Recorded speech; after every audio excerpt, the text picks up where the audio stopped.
여러분 안녕하십니까? 12.3 비상계엄 전후 윤석열 전 대통령의 휴대전화 사용 내역을 MBC가 입수했습니다. 비상계엄 선포 직후 윤 전 대통령은 추경호 당시 국민의힘 원내대표에게 전화를 걸었고 곧바로 나경원 의원에게도 전화했던 사실이 확인됐는데요. 계엄 해제 요구 결의안 표결을 위해 의원들이 국회로 향하던 긴박한 순간에 무슨 대화가 오갔는지 의심스러운 대목인데, 이 밖에도 홍준표 전 대구시장의 대통령 하야 요구 등이 나온 직후에는 당시 장관이었던 국민의힘 김문수 대선 후보에게 전화를 걸었던 사실도 확인됐습니다. 먼저 박솔립 기자의 단독 보도입니다. 작년 12월 3일 비상계엄 선포 직후 윤석열 전 대통령이 대통령 경호처 명의의 휴대폰으로 가장 먼저 전화를 건 건 추경호 당시 국민의힘 원내대표였습니다.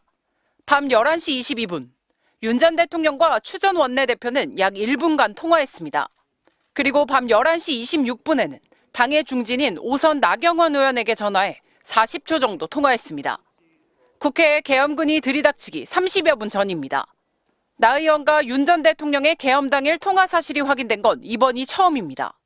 나 의원은 당시 통화 내용에 대해 윤 전 대통령이 전화해 미리 얘기를 못했다고 했다면서 계엄 선포 이유를 묻고 싶었는데 빠르게 통화가 종료된 걸로 기억한다고 했습니다.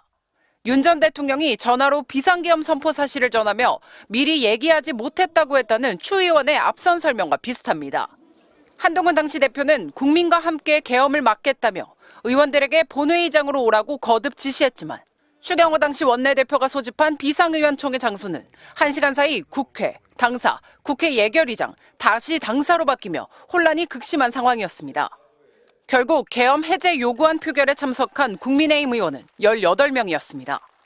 추경호, 나경원 의원과 통화는 윤 전 대통령이 비화폰으로 계엄군 지휘부와 경찰 수뇌부에 직접 지시를 하던 무렵에 이루어졌습니다.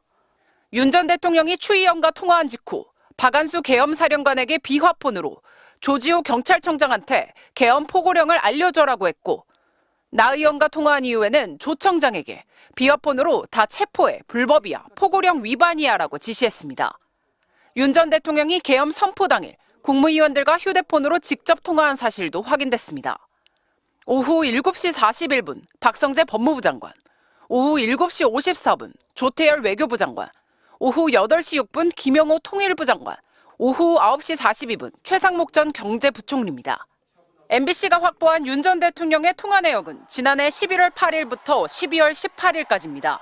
윤 전 대통령은 계엄 이후 대통령실 참모나 변호사 등과 주로 통화를 했는데, 현직 의원으로는 추경호, 윤상현, 나경원, 인유한 의원과 연락했고, 국민의힘 대선 후보인 김문수 당시 고용노동부 장관과 계엄 엿새 뒤 한 차례 통화했습니다. MBC 뉴스 박솔립입니다.